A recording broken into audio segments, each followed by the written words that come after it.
the music.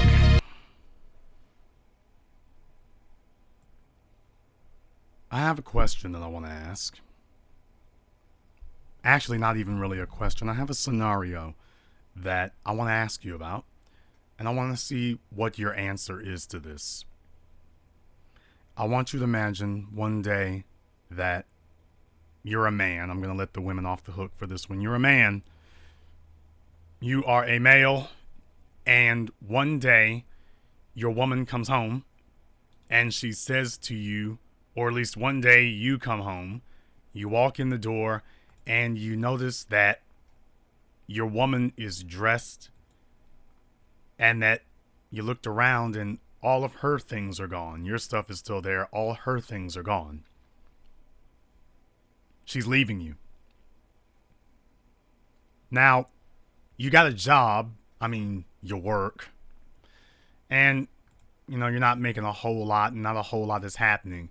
She's been married to you now for 5 years, and things are at best not getting better, at worst are getting worse. That's basically the situation that you find yourself in. And she tells you, you look at her and say, "What is this?" And she says, "I'm leaving. More to the point, I'm leaving you." And you're like, "Wait a minute, what's going on here?" "I'm going with Michael. I'm going with him instead." And you say, "Well, I don't understand. What's going on here? Why?" And she tells you, "Because his finances are together. I don't have to worry about the bills. I can actually get those shoes that I wanted. I can actually live in the type of neighborhood that I want to live in. I'm not living a hand-to-mouth existence anymore."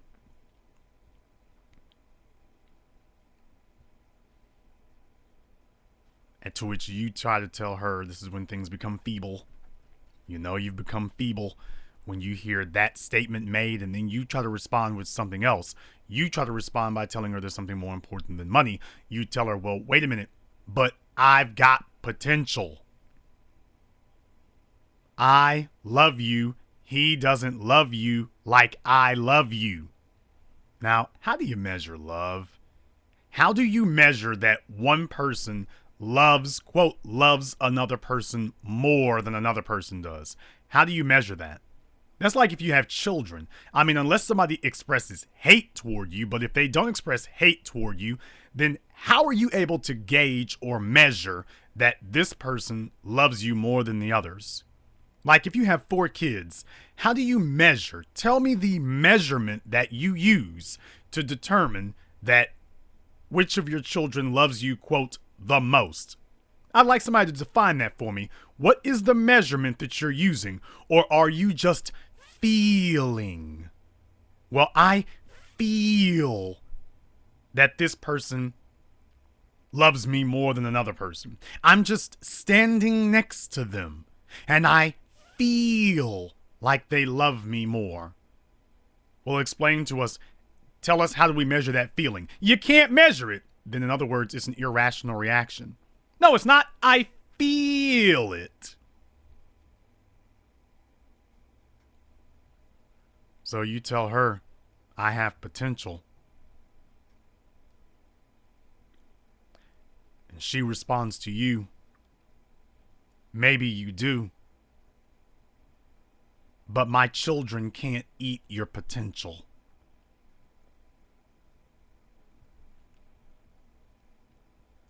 At some point, potential has to manifest itself and become a meal. At some point, potential has to manifest itself and become a home. At some point, potential must come into the real world, and potential must become a better life. At some point, the ugly duckling has to turn to a swan at some point. It has to happen.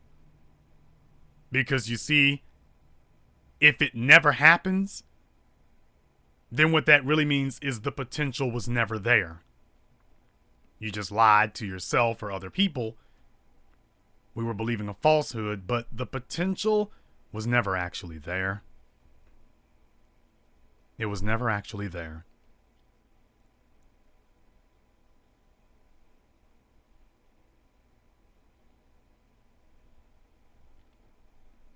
And a lot of us have become experts at becoming professional con men of selling other people our potential without ever defining or explaining to them the terms of what the potential is, how the potential works, and what the potential will do. We never get around to that part.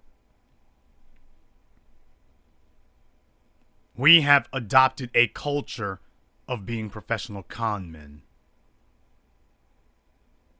Not just bull jive artists, but professional con men. And the victims that we want to con are ourselves and everybody else around us. As we attempt to tell them that there is nothing deficient about us, that everything's okay, everything's all right, and that it's the rest of you who are messed up because you don't see it like I do. You see, the problem is that I'm winning. But you just don't understand that I'm winning. I mean, yeah, I got my foot broken and my I got a black eye and a busted nose and I got multiple contusions and a broken arm. But hey, I'm winning this fight. I'm winning. Look at the other guy.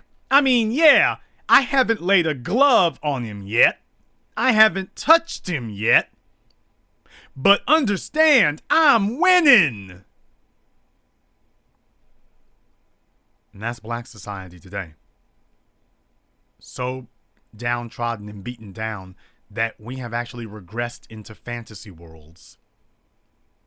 We've regressed into make-believe. The real world is so brutal that once you start talking to black people about the real world, they start regressing and retreating on you.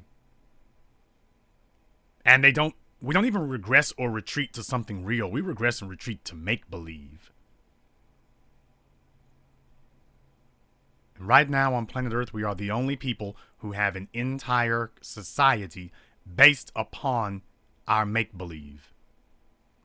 Most black women are not in the type of relationship they want to be in today. You know why? Because they're sitting with a make-believe Negro. They're sitting with a guy who jive talked them and con talk them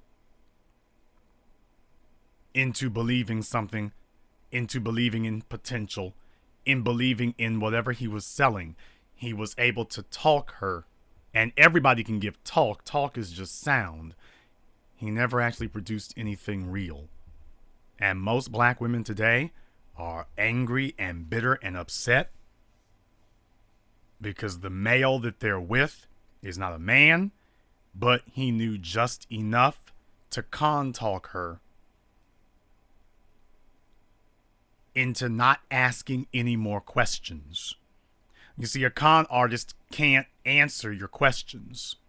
He can't do that. So what he tries to do is he tries to intercept your questions.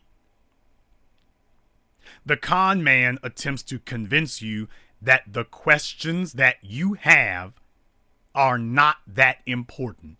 The questions that you have are not more important than what he's offering you.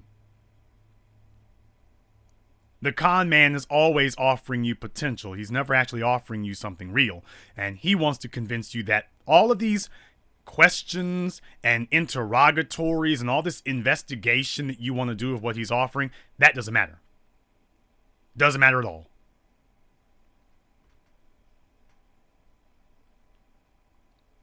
He wants you to feel your way through this. Now, what he's asking from you is very much real, and you very much have to give it right now. He's going to give you potential. You are going to give him sex right now. So he gets sex today, And you will get his potential tomorrow. Maybe.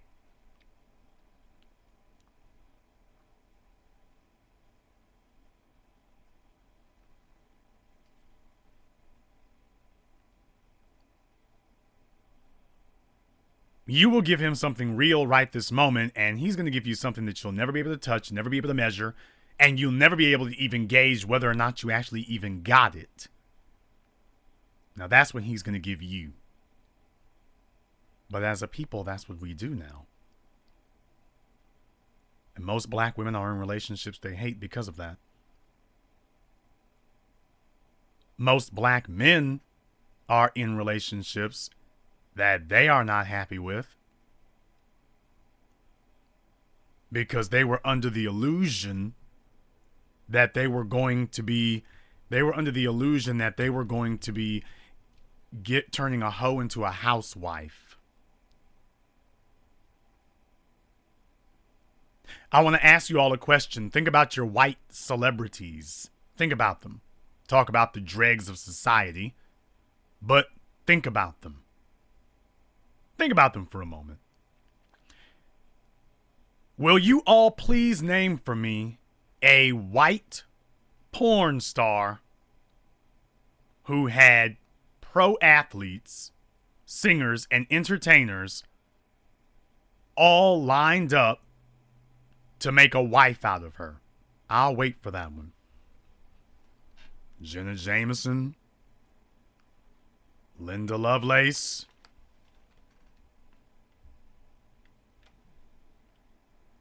I'll wait. I'll wait. Tell me. Tell me. Because Kim Kardashian has had no shortage of black males.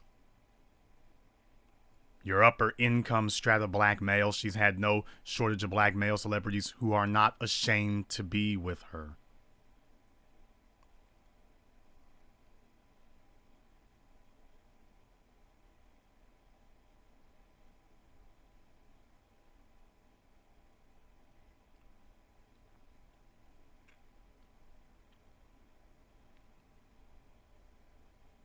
Because as black men, we are not afraid to sell ourselves a lie.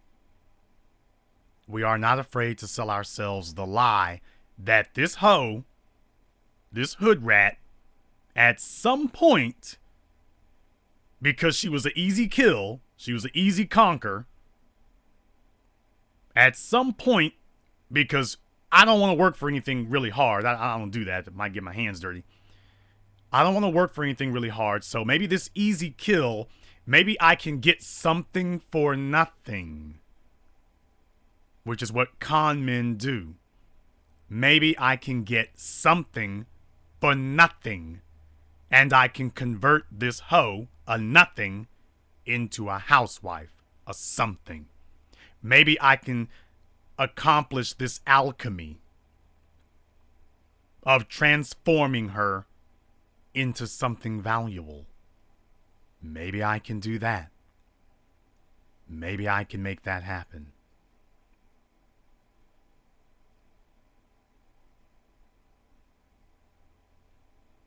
Maybe I could.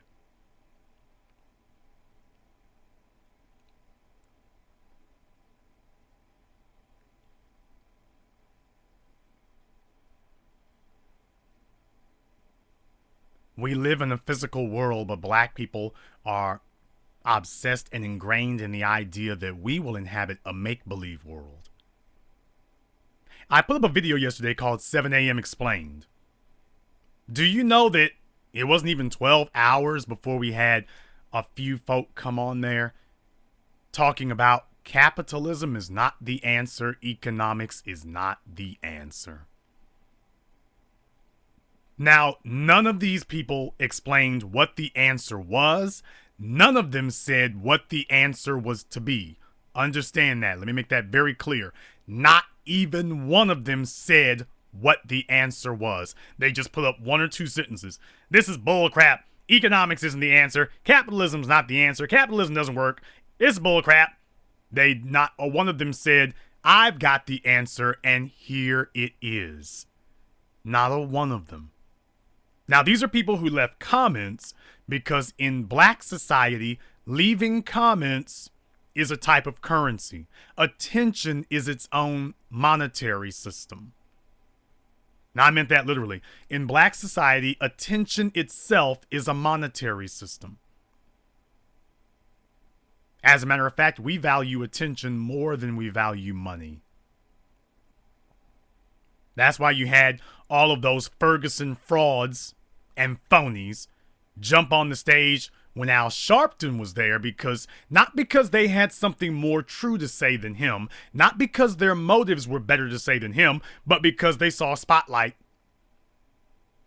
Well, hell, I can get in on this now, can't I? I can get in on some of this. I see a spotlight. Move this nigga out the way. He's hogging my limelight. I should be here. All these people showed up. They should be here for me. For me. Okay, we showed up for you. For you. Now, where are you gonna lead us? I'm not leading you anywhere. I just want you to pay base tribute to me like a god or goddess. That's all I want. I just want you to worship me. Show me some attention.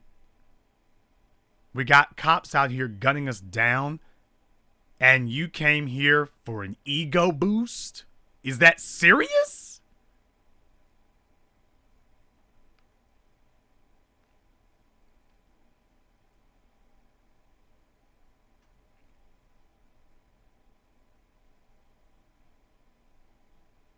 That's what we have now. That's what we're inhabiting now.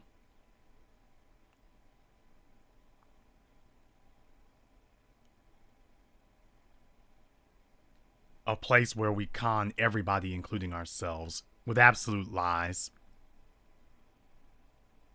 We have people running around talking about that posting up pictures of themselves with guns actually constitutes doing something. Please tell me, how in the hell do you plan on going to revolution? How in the hell are you going to fight a war against the very people who make your bullets? Against the very people who make your guns. You don't make your own guns. You don't make your own bullets. Furthermore, you don't even know how. All these Negroes talking about, I was in the military. My uncle was in the military. I had one say that. My uncle was in the military. So let me get this straight. You are qualified for the revolution, not because of anything that you have done or anything that you are qualified to do. You are ready for the revolution based upon the accomplishments of your uncle. No, that was seriously stated to me. I'm not joking. I'm not kidding. His response was that his uncle was in the military. That was what he said. So he is ready for the military. He is ready for war because his uncle was in the military. Now, if you don't recognize that for blatant make-believe, then stop listening now. You don't have enough intelligence or comprehension to be able to do that.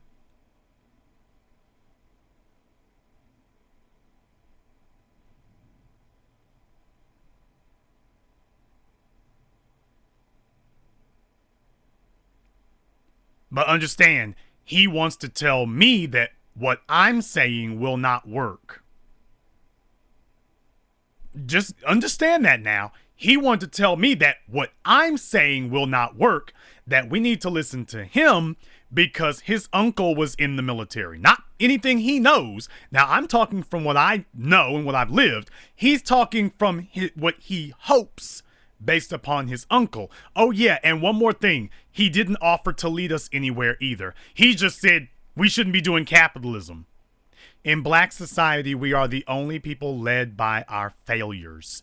People who have no knowledge, no courage, no clue, and no future. But those are the people who are going to lead us. Those are the people who are going to lead us. Those are the people who are going to take us to the promised land, even though they cannot tell us what the promised land is. Let me tell you how delusional a lot of folk are out here. I get the same 3 refutations. Look it up. Basically, I get the same 3 objections every time that I say black empowerment is money. I get the same 3 objections. First, you have the cowards.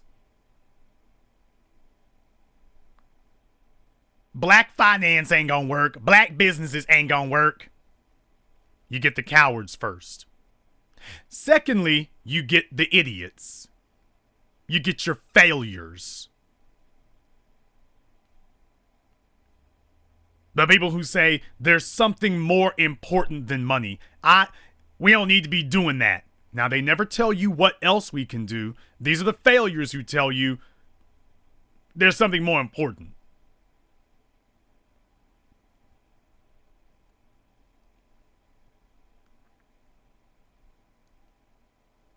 And lastly, you get the collaborators.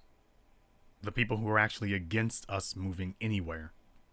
As I explained in my video yesterday, there is a strong contingent in black society that is desperate to get validation from the dominant culture. And because of that, they are trying to actively stop us from improving as a people. Because if we leave the planet, they understand that if black people start building on our own, the reaction towards black people from the white supremacist culture is going to be very hostile. They will not be nice towards us. They won't even be pretending to be nice towards us anymore. You notice how the mood of the country changed after Barack Obama. You had a black president, and the first thing that you heard whites around the country start saying, this was a common theme. Well, we don't want to hear about racism anymore. You have your black president. We don't want to hear about racism anymore. So now that you have a black president, we get a license to kill, literally. He is our get out of jail free pass.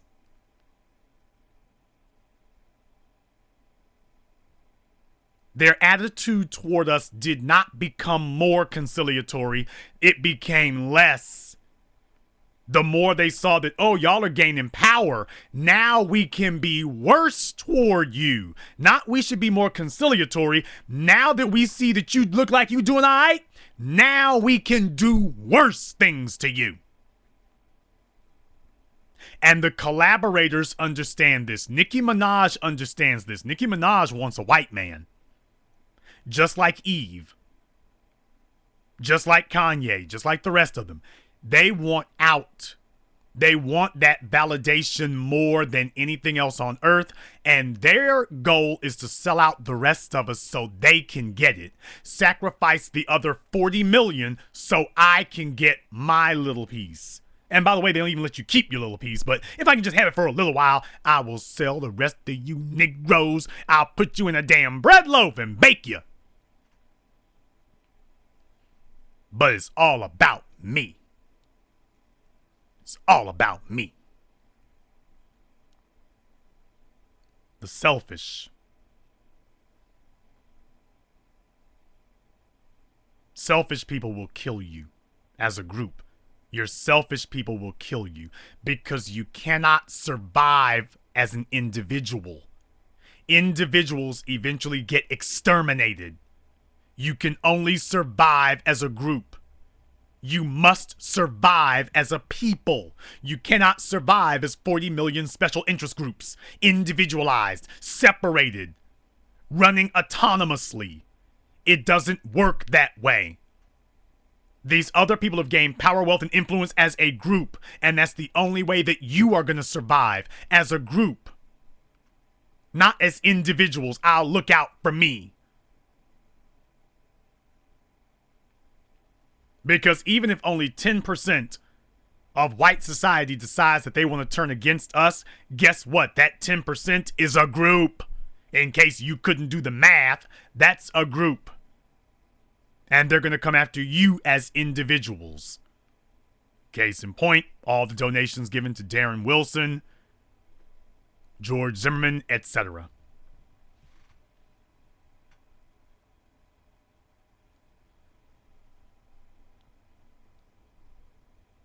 As black people, we have tried to regress into this intellectual childhood. We want to be treated as white society's wards, not as white society's equals, or damn sure not as their competitors. We don't want them thinking we're competing at all, because once we let them know that we're competing, we are no longer eligible for the pat on the head. We want them to pat us on the head so damn bad we can smell it. We can catch the whiff of the aroma of it every morning. We just want them to acknowledge us. Just treat us like we're actually here. Like we actually matter. And if we can get that, we will not fight you. We will not challenge you. We'll even tell our children, don't they dare look at you in the eye. We will install the plantation for you if you will simply give us some acknowledgement. That's all we want. Is that so much to ask? Just acknowledge us. We don't need businesses of our own, because if we start a business of our own, you will see that as us challenging you. So we're not going to start any businesses. We're not going to try to build an economy, because that's like you go to your job for your employer. How many of you, your employer does a job, and I'm talking about something simple, okay? Let's just say like sales. Let's just say something simple like your employer does computer repair and sales, okay? Let's just say that. You work for a place that does computer repairs and computer sales. They fix computers and they sell computers. Now, you go home and you start doing a little ditty on the side. You put an ad up on Craigslist and just say, hey, if you want your computer fixed, give me a holler. Make a little side money. So you do that. You do that. All right, hey, here you go. Make a few dollars here, a few dollars there. Then you start making some more. Pretty soon, you don't even need the Craigslist ad anymore. Enough people have gotten their work done by you that they're now contacting you directly. But one day you're at work and your employer, you say something the wrong way, and you tip off to him that those computer parts in the rear seat of your car, that's for what you've been doing. But here's the thing. Your employer takes a look in the rear seat of your car, and he notices that you've got 10 motherboards.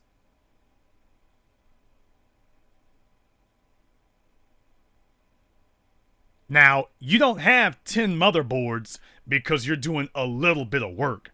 You got 10 motherboards because you got something running through there. You got some good traffic going through there if you got to stock up 10 motherboards.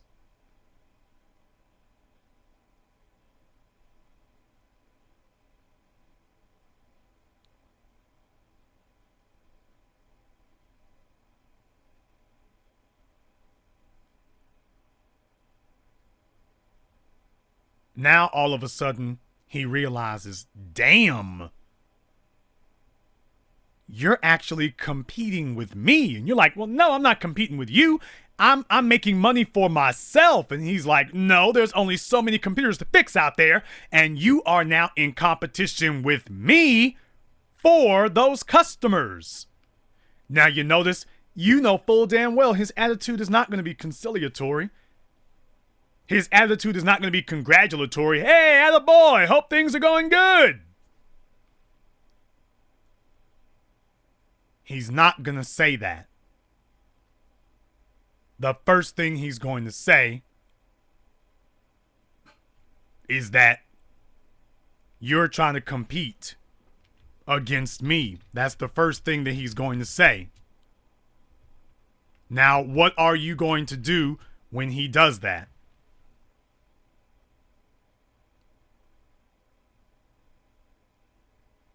What are you going to do when his attitude towards you shifts? How are you going to take that? And furthermore, why didn't you see it coming? Now, most black people know that that's what will happen. And it's not because we're afraid of failure. We are afraid that if we go to engage in economic competition, we will no longer be eligible for what we've been waiting for all this time. We don't want a black Rotary Club. We don't. We don't want a black 5-star restaurant. We don't. We don't want a black hair salon on Madison Avenue, and we don't want a black Lamborghini dealership. We don't want that. That's not what we want. We just want access to their dealership. We want access to their Cadillacs. We want access to their BMW dealership. We want access to their 5-star restaurant. We want access to their private clubs because we don't see any value in ours. It's not valuable if it's not theirs. And ours can be 10 times bigger and 5 times more expensive, and we still do not believe it is worth more because he hasn't signed off on it.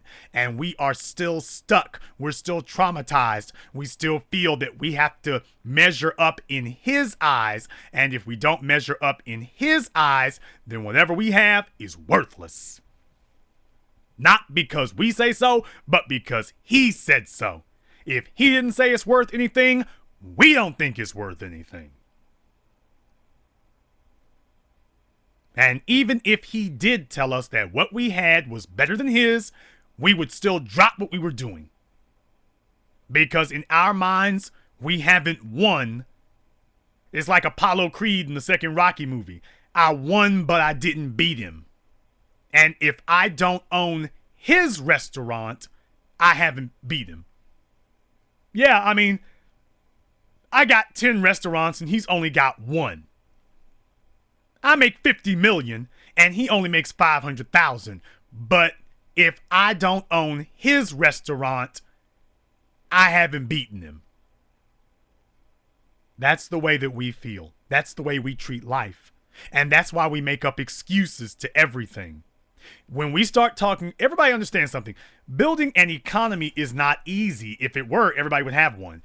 Building an economy is work. It takes work. And black people have an aversion to that. We have an aversion to hard effort because we think that it should be given to us. We want to be the black bedwench. Since white supremacy gives things to white women, black people being the children, so if white society is giving things to the wife, his woman, we are the children, they should be giving something to us. After all, George Washington, Thomas Jefferson, Bull Connor, Jesse Helms, are we not your children also?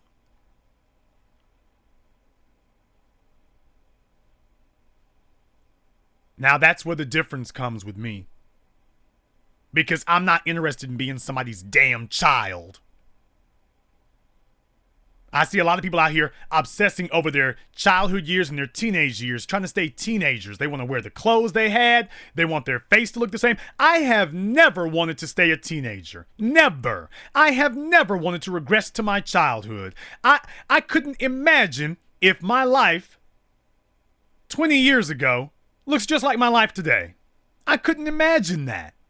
I couldn't imagine a situation where I'm just this Peter Pan, just this perpetual teenager, this perpetual adolescent. I just refuse to grow up. I've never wanted that. But most black people do. Most black people do not actually want to grow up. We want to remain somebody's ward. We want white society to be the adult, let them take care of all the intellectual thought, all the heavy lifting. We will simply be their beneficiaries and their children. Whatever crumbs they flick off the table, we'll take it. But let them do all the adult work.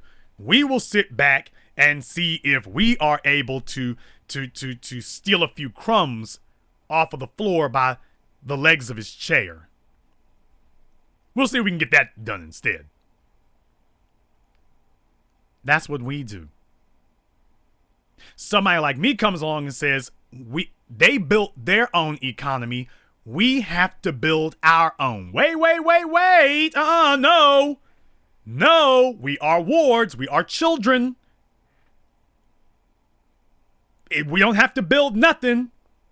I will wait for him to do it. After all, he's white. And there is zero, nada, none, no chance whatsoever. There is no chance that I could ever, in my wildest dreams, do a better job than him anyway. So why waste our time? There's no reason for us to try to build anything on our own. After all, what whites will build will be so much better than anything I could possibly think of. There is no reason to even try this. No reason. None. He's our daddy. And he knows best.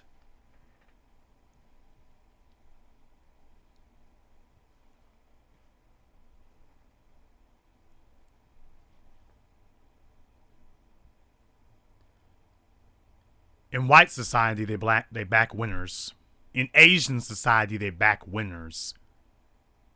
Black society has been taught that we're all losers, so it doesn't matter who we back because we're not going to win anyway.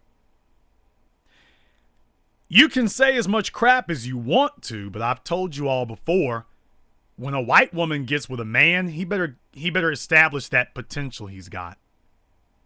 Because if he doesn't, she is not the one who wants to leave him. Her family will be the first ones to say, this guy's a bum. He isn't going anywhere. He's not going to take you anywhere.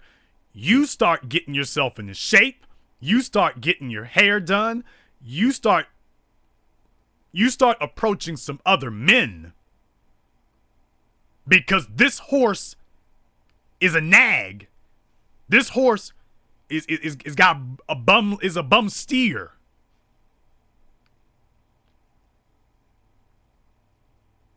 And you need to back a horse that's built to run. And that's why they do that. They don't sit there trying to back a bum steer until he goes into the damn ground. This is why you've got so many non-black females who sit up here and start propositioning your black football players. They used to do it in college. Y'all, they're backing it up now to high school. You got the high school cheerleaders now trying to grab these young black men before they get to college. She wants to make sure that she is the first on the bus. She wants to make sure that his memories, as far back as he can remember, there she was. So for those of you who are behind and you think it's just the NFL, some of you might have been a little bit further ahead, might have thought, well, I'm smarter. I know it's not just the NFL, it's college too. Y'all, it's going back all the way to high school now. I can show you high school seniors and juniors with non-black females on their arms. Because he's the number 1 or number 2 prospect coming out of college. Going to a college now for football is as big an event as going to the NFL now. Because college is seen as the pre-NFL. These chicks are getting their tickets early. They're grabbing their tickets as soon as they can see, wait a minute, he made a touchdown? Let me go holler at him. At least let me be a number in his phone. At least let me be there. So if things don't work out with Brad, or if things don't work out with Charles, or if things don't work out with Seymour, LaDainian's got my number. Robert Griffith's got my number. And we know that they value us more than life itself, so I've made sure that I put in my bid, I'm first on the bus. If things don't work out, I just won't answer my phone for him anymore. But if things do work out for him, if things do get better, then I'm first on the bus. I'm first in line. He's going to remember me when he gets where he's going. I'm first in line. I'm first in line.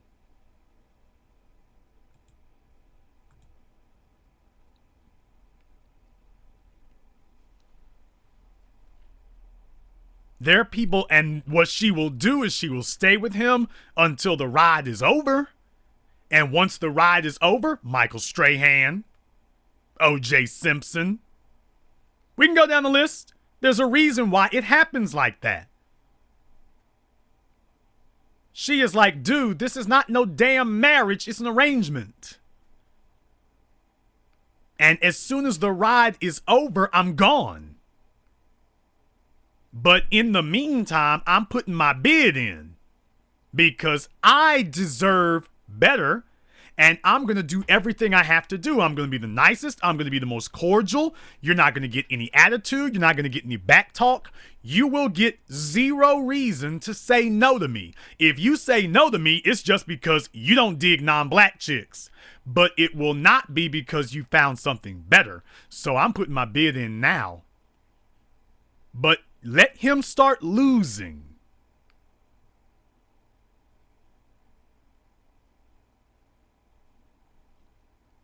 Let him start losing and watch what she does. As soon as that horse is no longer running, she goes to see if she can find a new horse. She goes to see if she can back a better horse now. Time to go put my bid in again. Time to put my bid back in.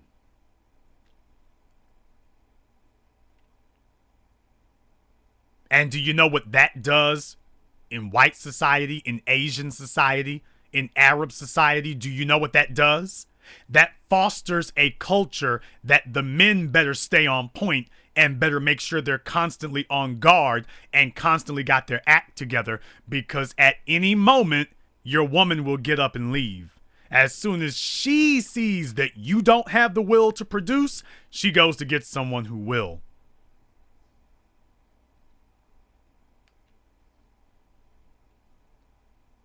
As soon as she sees that you no longer have the drive to make her life better, she goes to find somebody who will. And guess what? It should be that way. That's the way it should be. You should be like the mad genius in the basement, constantly tinkering and building new inventions. And the moment that she gets up and catches you on the couch watching the NFL game, hello, Mr. Mad Genius, aren't you supposed to be in the basement? Well, that's kind of getting old. I mean, I'll get back to it a little bit later. She's going to remember that moment.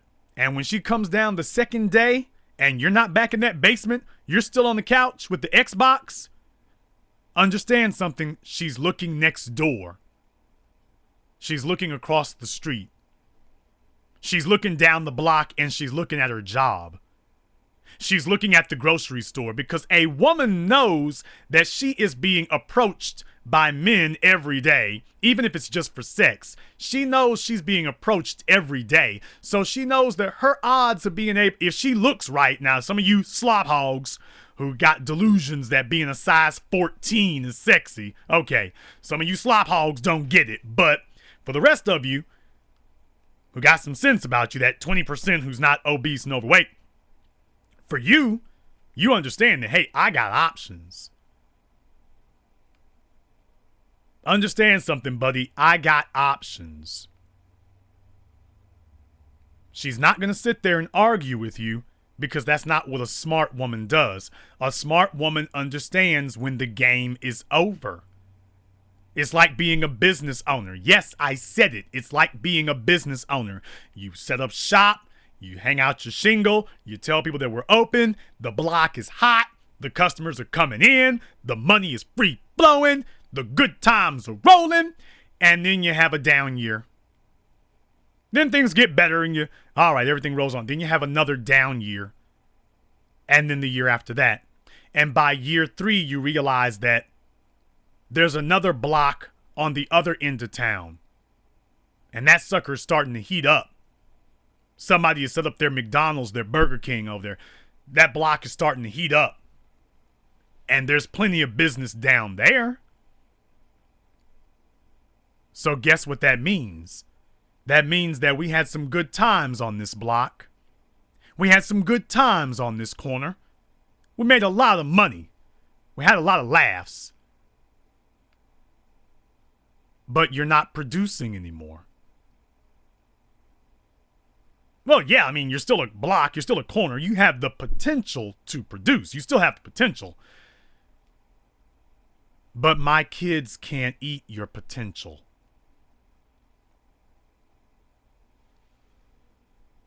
My children can't eat your potential.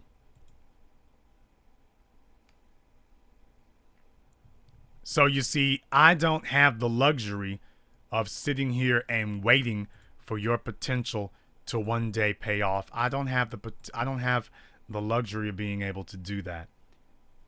I need for you to start producing now. Because you want sex from me now, and you want rewards from me now. If you're going to get rewards now, then I should get benefits now. That's the way it's supposed to work. In black society, is it any wonder after what I just explained to you, is it any wonder in black society we do exactly the opposite, and is it any wonder why we are the poorest people on earth? In black society, we operate exactly the opposite of the dynamic that I just explained. We get with a female who is going nowhere, got 3 children already. She's never done anything in her life, and she's not threatening to do anything now. She doesn't even look halfway decent, but she was an easy catch.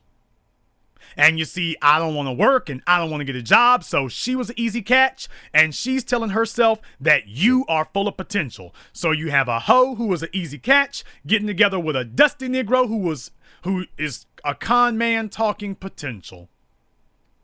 So you got 2 bull jive artists who hook up with each other, and that's how we have this circle going around and around in black society. Just this never-ending cycle. At least it better end now, because we've reached a critical mass. We've reached a critical mass where we have become so disoriented, so disjointed, so disorganized that now our opposition is saying, hey, it's a free fire zone.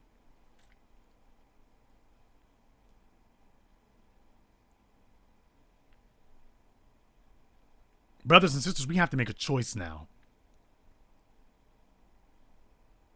We have the adults versus the children. The people who want to stay kids for the rest of their lives, even if people come and blow their brains out. They're just going to sit there like a bunch of helpless toddlers while people strangle you to death on a street corner. We want to just stand there helplessly, watching our mothers and our daughters and our children get killed. This is what we're up against right now. Because understand something, let me make this very, very clear to everybody out there. We will not be having this conversation in 2115. We won't. We will not be in 2115 talking about this. We will not. Oh, you may have a few black folk who are still in denial, but as a group, as a nation, we will not be able to rationally talk about this in 2015. The game will be in 2115. The game will be long over by then. The game will be long over by the time we get to that point. Long over.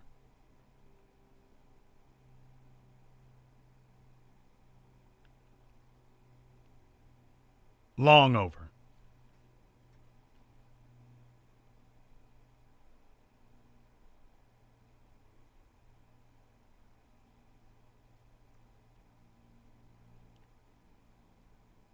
Now the question is, do you actually believe that?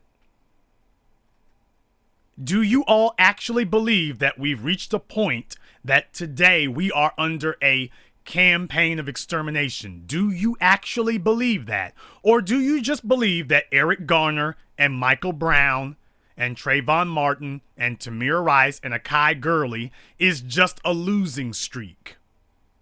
And that any day now, things are going to default back to normal. Which one do you believe it is?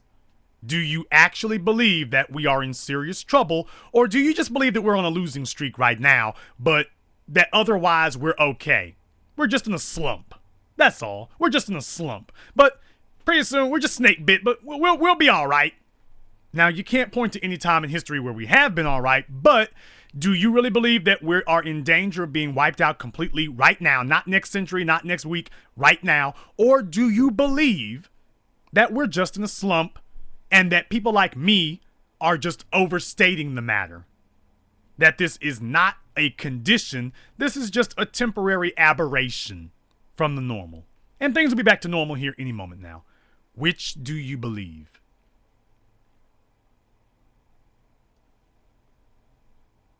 That's the only question that really matters. Which do you believe? If you think that this is just a temporary aberration, if you think that what happened with Darren Wilson and Daniel Pantaleo is just business as usual, and that there's nothing all that serious going on, then stop listening to me right now, and don't you ever bring your ass back here. Because you're wasting time. You just want to be entertained. That's the other group of people who are killing us. The people who want to be children sitting in front of a television being entertained. And I know that most of you, your parents didn't raise you worth a damn. They just parked you in front of a TV and let the Power Rangers and the Beetleborgs take care of your upbringing. I understand that. You're in the real world now. Your parents were very negligent. You are acting like a 4-year-old watching Big Bird and Ernie. Bert and Ernie on Sesame Street, and you're in the real world. Totally backward. And you're not equipped to survive. You don't even know what adulthood is. And you've got about 5 seconds to find out. Now, the first step is saying, you know what? I don't want to be a child anymore. I don't know what being an adult is, but I don't want to be a kid any longer. Now, everybody can do that regardless of their upbringing, regardless of their education, regardless of their societal conditioning. Everybody can make a decision that I don't want to be a child anymore. Everyone can do that. And anyone who is incapable of doing that, they're already too far gone. We can't worry about them. But for those of you who've made the decision that, you know what? This is a damn deadly situation. I'm taking this mess seriously.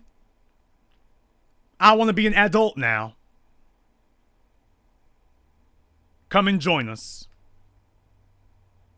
Unless you want to be with the people who say that capitalism is wrong. Understand something, people. Capitalism is not going anywhere.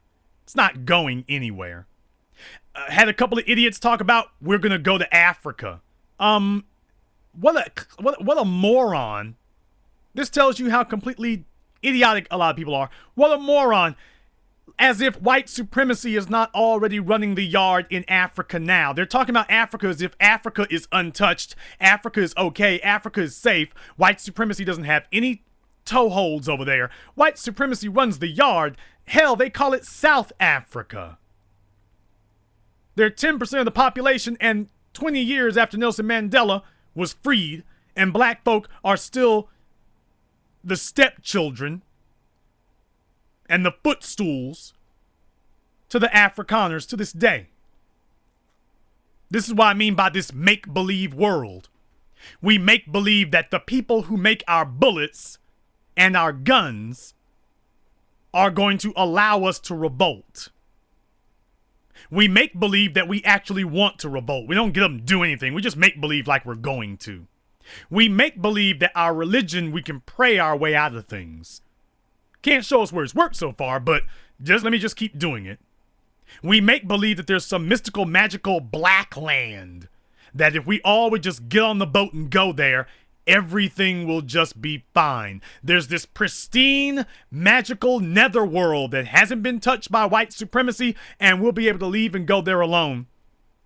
And Bartholomew in the chat room just asked a very good question. Go to Africa to do what? You don't have any skills here in America. You don't have any skills here in North America now. You're not building an economy here, nor do you have the skills to do so. You can't build houses. You can't do plumbing. You can't do electrician work. You can't do carpentry. You damn sure can't do telecommunications and internet services. You can't make an electrical plant. You don't even know how to do water purification. Who's going to take care of your clean drinking water for you? You can't do that in Detroit. What the hell makes you think you can do it in Sudan?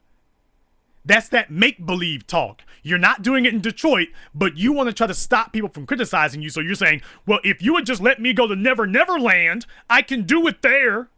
If I go to Never Never Land, I can do it there, but you're not doing it on 8th Avenue. Well, this isn't Never Never Land. We need to go to Never Never Land. And when we get to Never Never Land, watch, I'm going to show you all the stuff I can build. Okay, I need my plumbing at my house. My sink is stopped up. Can you come help me right now? Next time some dusty Negro says that, ask him what his skill set is. He's going to tell you he doesn't have one. And if he tries to lie and tells you that he does, invite him to come to your home and demonstrate it right then. And watch him get quiet.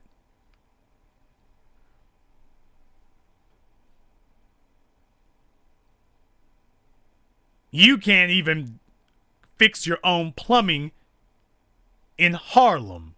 How are you going to do it in Ethiopia? And the answer is you're not. You're just saying that stuff because you're hoping that that will kill the questioning of you. You're hoping that, okay, if I say this, then I won the debate, right? This isn't a damn debate. This is survival.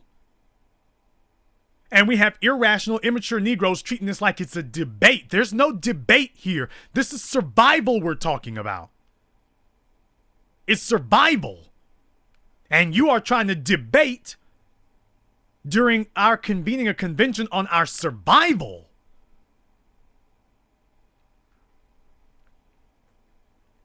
And that's why I put the call out to everyone within the sound of my voice, everywhere you are.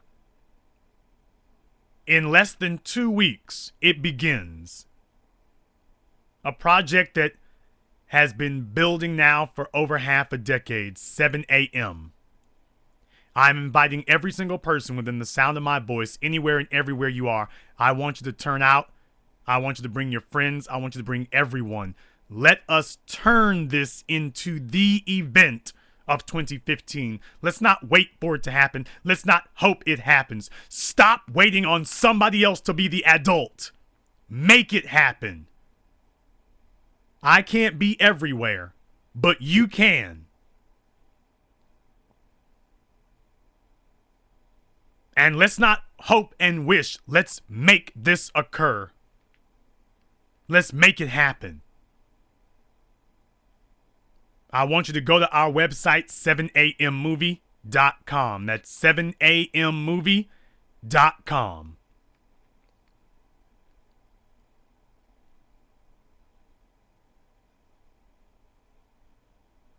Why is this so important? This is so important because when we were released from slavery, we never convened a national convention of black people where we decided what our future would be. That never happened. We never had a national convention of black people where we said, you know what? What are we going to do now that we're off these plantations? What is our national plan? In the United States, they had that. They called it the Constitutional Convention. In Japan, after the bombs dropped, they had that. They called it the Marshall Plan. In China, they had that. Chairman Mao's The Great Leap Forward. Every society that is prosperous in the world today had a point where they got together and said, this is the direction that we as a people, all of us are going in this direction. And everybody put their energies towards that. Everybody put their energy toward that, not toward make-believe, not toward wishing, not toward hoping, not toward regressing into their childhood. You have to be adult enough to realize when you're being a coward. And that the only reason that you're bringing up these absolutely impractical things that you know full well you're never going to do, you're doing it because you know you're supposed to be standing up and doing something substantive and you're scared to do it. Because you're ignorant, you don't know how to build a business, and you would rather talk about guns you ain't going to use and magic beans you ain't never going to get. because you think that that will help to absolve you from your responsibility to gain the knowledge and the skill set necessary to take some adult action. And I'm here to tell you tonight, it won't. You are not going to be given a pass because this generation has more access to more information and more knowledge at our fingertips than any people before us. Today, poverty is a choice. It is not a condition. Poverty is a decision, not a condition. And you choose to be impoverished. And you are a worthless bastard if you choose that, because you are having children and telling your children it's okay for you to be impoverished too. And that makes you worse than a slave. It makes you scum. That you look at the little lives that you created and say, it's okay for you to be poor. Because I was poor, I don't have to do better for you. I can give you a worse world than the one that I inhabited. You're worse than a slave. You're trash. Now, how many of you want to be like them? And how many of you want to be different? And yes, I'm speaking in these stark terms because survival is not a gray area. Survival is black and white. You lived or you didn't.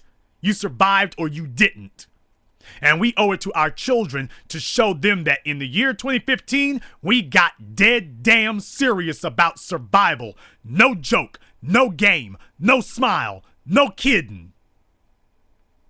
We want to show them that when they look back at 2015, they saw a black people who began to emerge who were dead damn serious.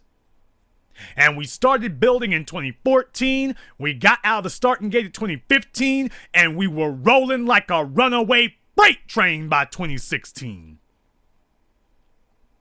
Welcome to our 5-year plan. Next thing you know, Darren Wilson's on the run. Next thing you know, Darren Wilson's in hiding. Next thing you know, Daniel Pantaleo is trying to figure out, can he get a passport to some Nazi country? Next thing you know, Bob McCullough and Dan Donovan are looking for a new line of work because they know their time is up.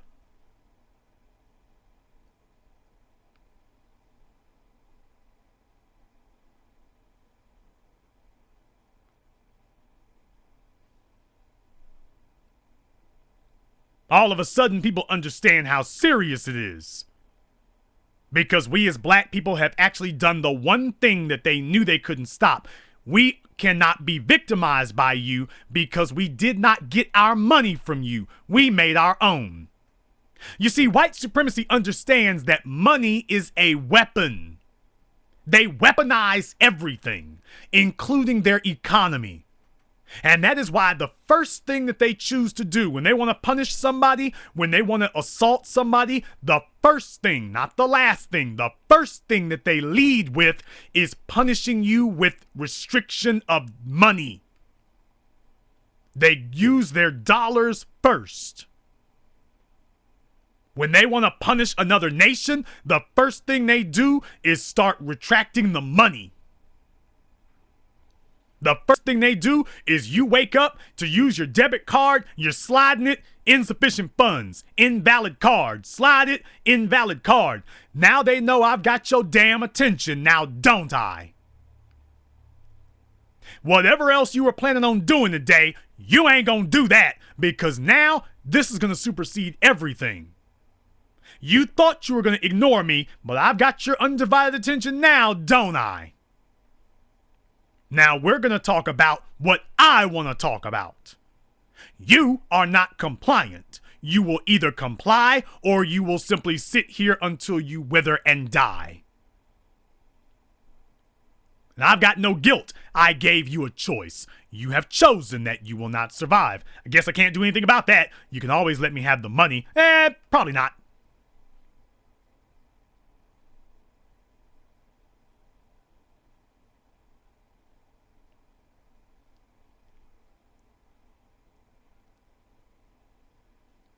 We live in a world that runs on money, and black people are trying to make believe that our cowardice about building an economy will somehow get us out of the responsibility to build it. People, we're not going to be able to get around building our own businesses. You're not going to be able to con talk or con job your way around it.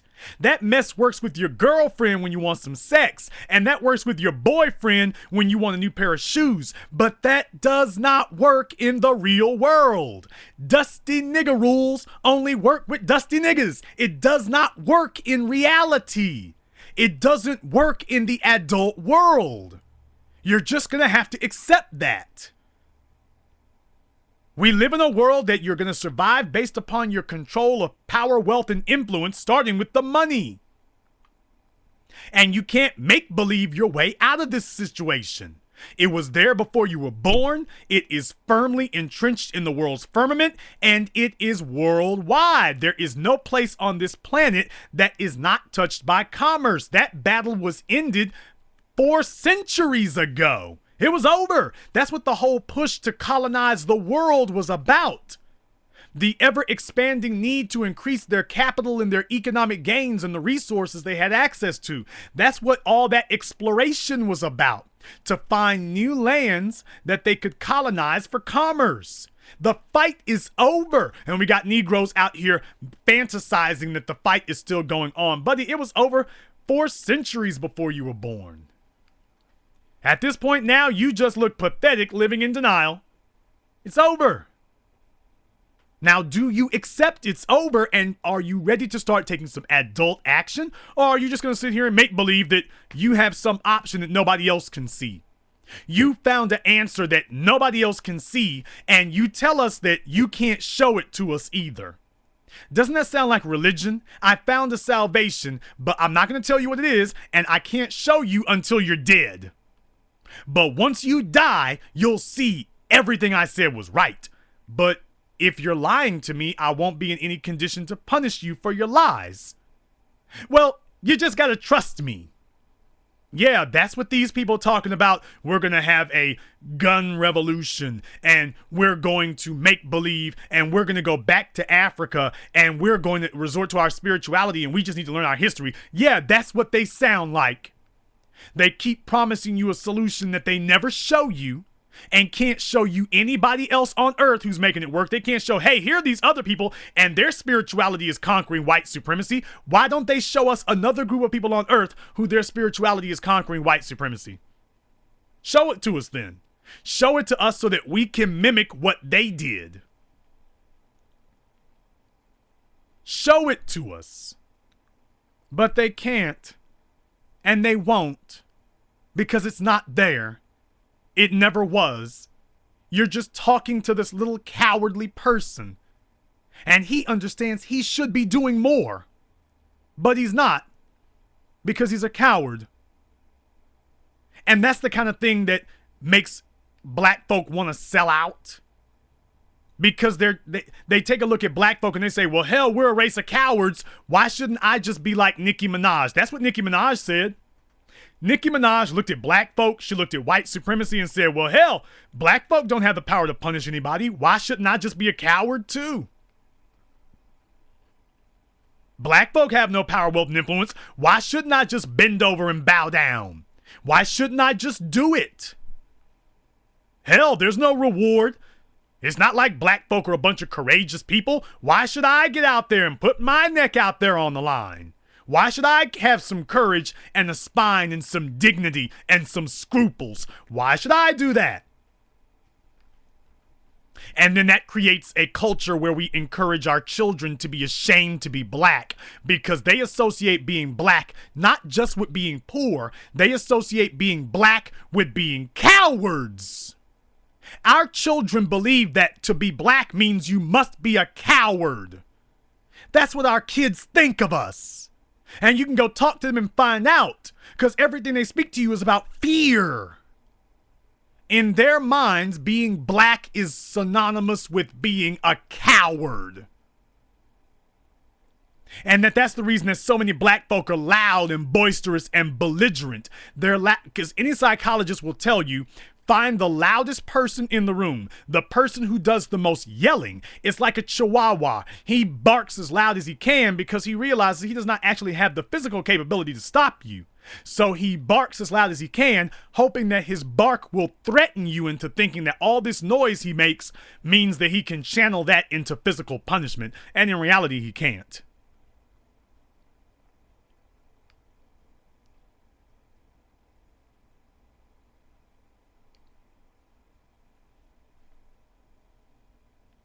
So black people are so loud and so belligerent on YouTube and Instagram and everywhere else because in reality they know if somebody runs up on them, we're not going to do anything. You got a bunch of dirty hood rats fighting at the damn IHOP. As soon as the police show up, they become model citizens. The police kill some hood rat, talks about another hood rat's weave.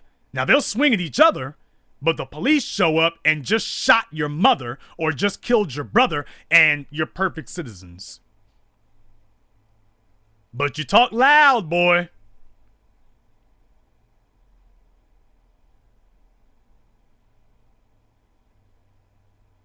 We talk loud.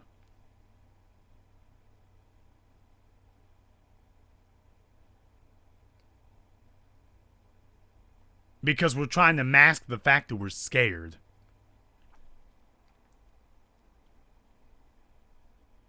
And we have transformed. We have turned being black into something shameful. And I'm saying we need to change that now.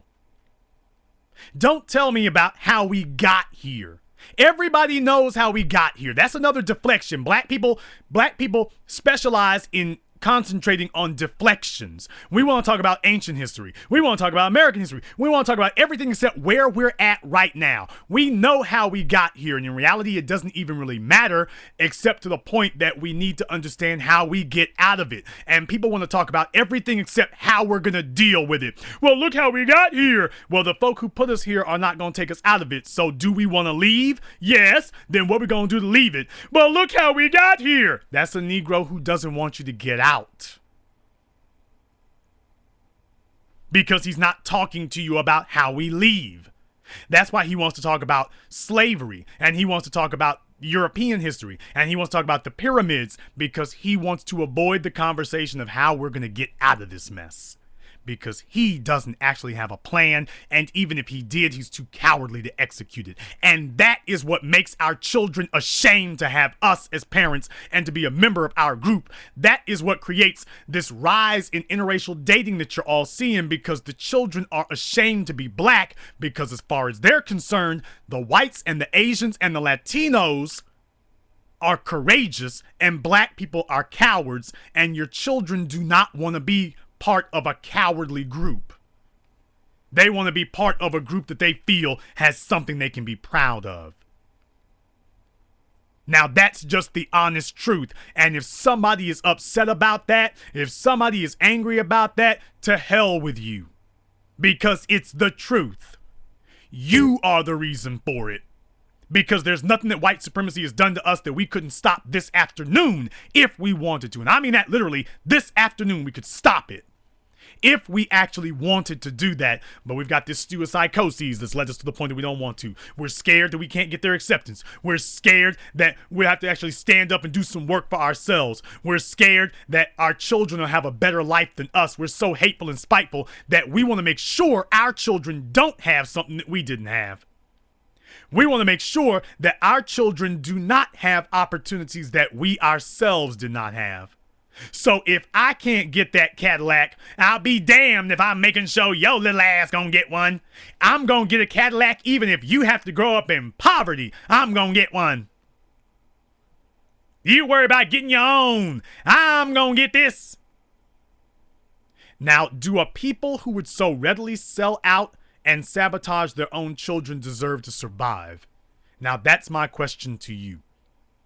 I am saying that I am a member of intelligent black society. I am not a member of the people who have children like dogs having a litter. I am a member of the people who have a legacy. And the children are the apex of your legacy, which means that I have an obligation to provide them with better.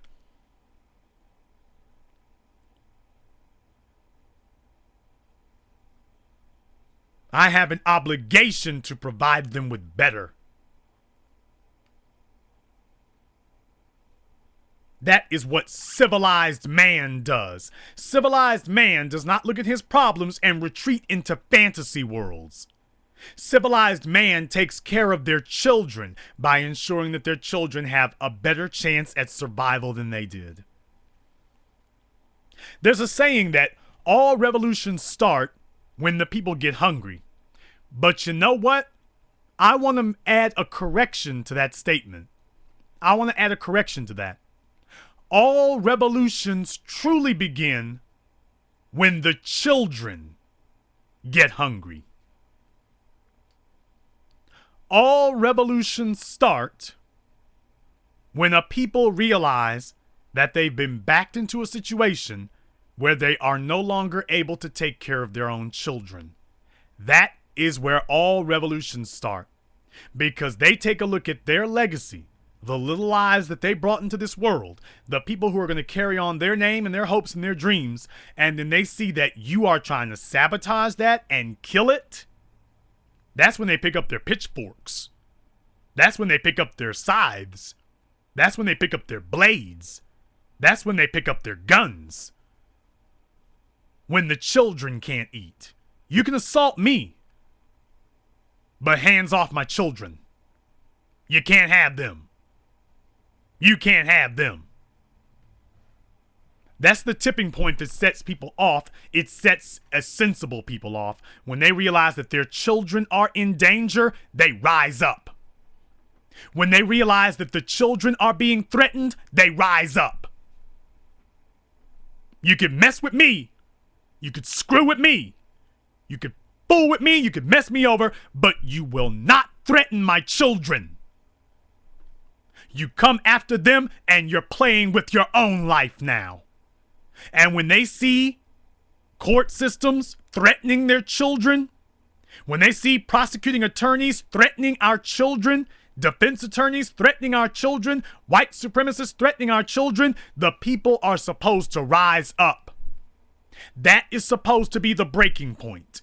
There is never supposed to be a situation where your children are eligible for annihilation. That's supposed to be where you say, I will take out every single person in here if you come near my children. That's what you're supposed to say. And that is not. Black people are the only people who have a clear track record of not doing that. Not because our children are not in danger, but because we found something more important to us than our children. Acceptance by white society and our cowardice that we might get a bruise on ourselves because we don't think our children are worth more than we are. We hate everything about being black, including our own children. So we look at our children and say, we don't give a damn if you have a lesser life than us. Hell, you ain't no better than me. You're just my kid. You're just my child.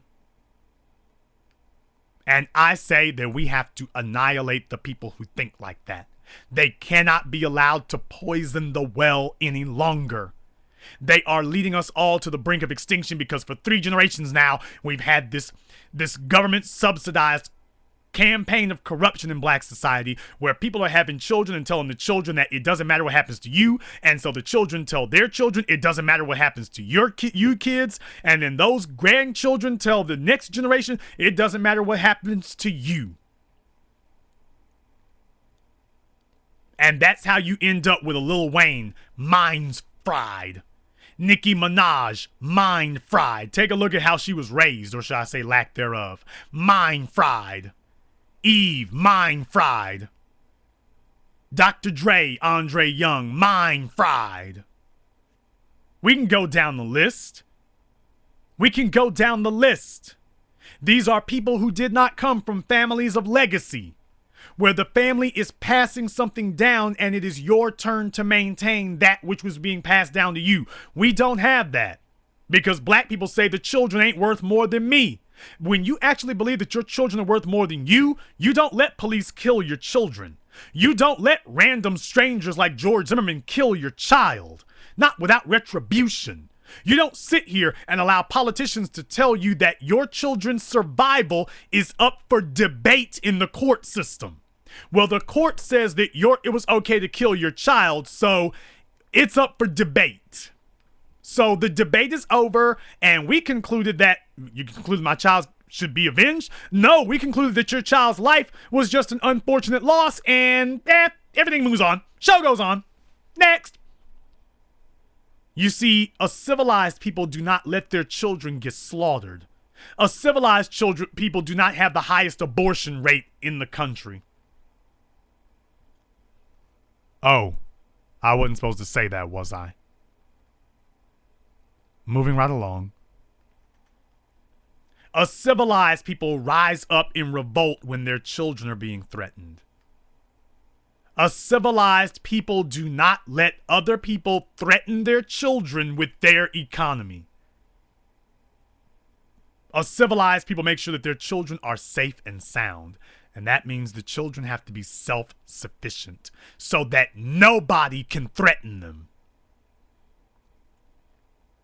That's what you're supposed to do.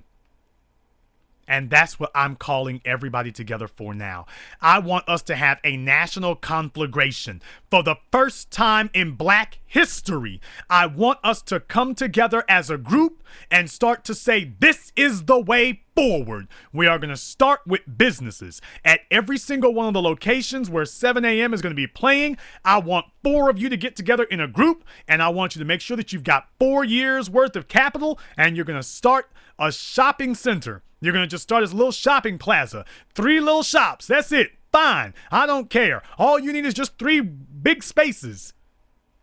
And then you're going to start from there. You're watching everybody else come into your neighborhoods and build these little shopping plazas. It's your turn. Let's start there. Let's start there. And make sure you got enough reserve capital that you can keep running for 3 to 4 years, even if you didn't make a dime. That way you can make sure about your long-term viability. And let's start making it happen everywhere around this country, and you will see things change overnight. People are going to be like, what happened to Black society? All of a sudden, you'll see the national news media no longer even say anything slightly conciliatory. They're going to be like, well, you know, black on black crime. Well, you know, and then they won't be able to talk about that anymore because the economy will be the issue. You'll see them trying to stay away from that completely. Because they'll know that we found it. They were scared to death that one day we would find it, and they will have been put officially on notice. Damn, them Negroes done found it. They found the source of power. They found it. All of a sudden, your Nicki Minaj's are going to be on Twitter and Instagram talking about how black they really are and that you all misunderstood all the stuff they were saying before. You misunderstood the disrespect of Malcolm X. All of a sudden, that's what the tune will be. All of a sudden, you won't have rappers talking about dark butts anymore, except to say it's a good thing. All of a sudden, they will be afraid to speak against black people anymore.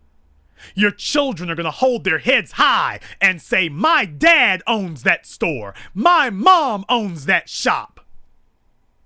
Your children will no longer be ashamed to be black. Doesn't matter how much money they have. They will be proud to be black because they will be a part of a nation of builders. People who are creating something that wasn't there before. And your children will be proud. Your children will be saying, I want to bring you to school on career day. Your children are going to be coming up to you with a gleam in their eyes instead of that shame and ignominy and looking down at their feet that you're currently living with now because you ain't giving nothing for them to pass down. You're not passing nothing on to them, and your children know it. They know that their white counterparts are getting something passed to them, and their Asian and Arab and Latino counterparts are getting something passed down, and you're passing down nothing, and that's why they don't respect you, because there ain't nothing worth respecting. Time to get it back. Why don't you take a little time out of your busy damn year and start to get some respect from your children? How about that? Would you like to have that one? Why don't you create something that will make your child say, I'm proud to have your name? Men, if you want the respect of your kids, why don't you build something? So that way, even if the chick you're with turns into a slutty broad, as soon as your children come of the age of franchise, as soon as they have the age of consent, they can tell a judge, I want to keep my daddy's last name. And even though he may not totally understand why he has such an affinity to his father, you will understand it is because he knows that you are building something, and his little masculine mind understands building. He understands that you are leaving something to him and that he has to stay with you because something is going to be passed down. And it will be his responsibility to take on that which is being passed down to him.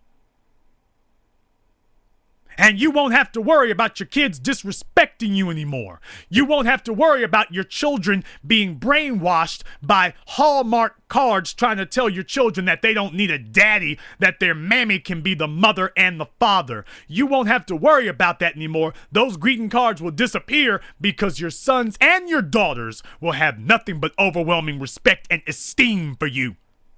As black women, you will no longer have to worry about being portrayed as the whores of the world. You will no longer have to be worried about being the sluts of the world as you currently are now, because you will have your own economy and you will be able to get some of this garbage off of our backs. We got rappers making TV shows. We're portraying black women the exact same way the rest of these folk do. You call that improvement? No more portraying our women as whores. No more trying to take the easy way out. In white society, they created great art to the point that they Photoshop these things to death nowadays. They present an idealized vision of their woman, and their woman is not idealized as some slut or some sex object. They pick certain ones for that, for easy marketing. But ever since the Victorian age, how have white women been portrayed? White women have been portrayed one way, as queens. They got the long dresses on. They got the long train on the dress. It's all white gown. It's got the little glow around them. And when they made television, they did the same thing. From the first time that they got television done, they would smear Vaseline on the lens of the cameras for certain scenes. Even in the black and white days, you can see it. They would smear Vaseline on the screen because that would create a glow. If you had the lights the right way, it would create a glow on the screen. It would create a glow around the person, and it was a woman. You would see this on Star Trek, as a matter of fact. If you go watch some of the Star Trek episodes where Kirk would be talking to some blonde-haired, blue-eyed chick, and they wanted you to think that she was really dreamy, they would be playing that really dreamy music, and you see that she's got this glow around her. Well, that's not trick photography so much as they would put Vaseline. They would smear a thin film of Vaseline on the screen, on the lens, and that would create that glow. They want you to know that you are in the presence of divinity. They want you to know that you are in the presence of a queen, of a goddess. That she is beyond your sexuality. And the only thing that you can ever really hope to do is bow and kiss at her feet. And if she is so gracious in her infinite mercy to look down and acknowledge your existence, you should consider yourself blessed beyond all men, beyond all people. That is how they have portrayed their women. And I'm saying that as black people, our women don't need to be on a damn pedestal. They need to be on their thrones. So if you women are tired of that the only thing you can offer the world is your rear end on Facebook, then you are going to have to start building something. And it starts with the men, but the women are going to have to be on board. As a woman, do you know that as a woman, you don't have to actually build anything? The only thing that you have to do is say, I don't get with men who ain't building. If every female on Facebook and Twitter were to say that tomorrow morning, I don't get with men who aren't building. If you all would just put that one simple phrase out, I don't get with men who aren't building. And I want to see what it is you're building. Don't you know that your inboxes would go empty? It'll go empty for a little while. The guys that come back trying to see, want some sex? I don't get with men who aren't building. Slutty hoe! And they run off. But in about a month's time, you would see the attitude of black men around the country and around the world begin to transform. Because they would realize, ain't no women if I'm not building. I guess I better get building. I didn't have any information before. I was telling everybody, see who put us in this hole before. I was saying that back then, but I realized that the females ain't taking no excuses.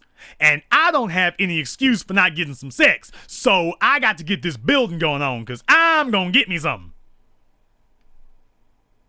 Ladies, It's up to you. Now, I should be seeing a whole bunch of people, women sitting up here putting that on their timelines. You should do that for a good month. That should be the first thing you post every day. I'm not interested in talking to men who aren't building. And I want to see what you're building. See in capital letters. I want to see what you're building. I don't get with men who aren't building. I want to see what you're building. Baby, at that point, you females will be sitting up here beating off men with BMW M4s and I4s. You'll be beating them off with a stick at that point. You'll be beating them off with a stick. You'll have to lock the door. You'll have to get burglar bars.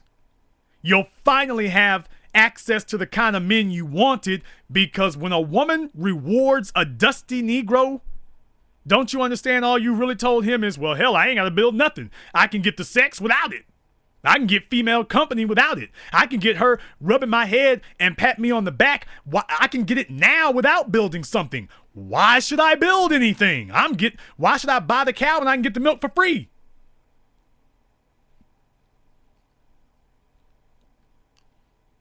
We need a concerted effort on both sides. The women need to insist on builders, the men need to start building, and the men need to start building first. Men are not supposed to be led by their women. The men are supposed to be building first. And brothers, we got more motivation and incentive than anybody. The police are not targeting the females. That is a lie. The police are targeting black men. We should be in super self-survival mode right now.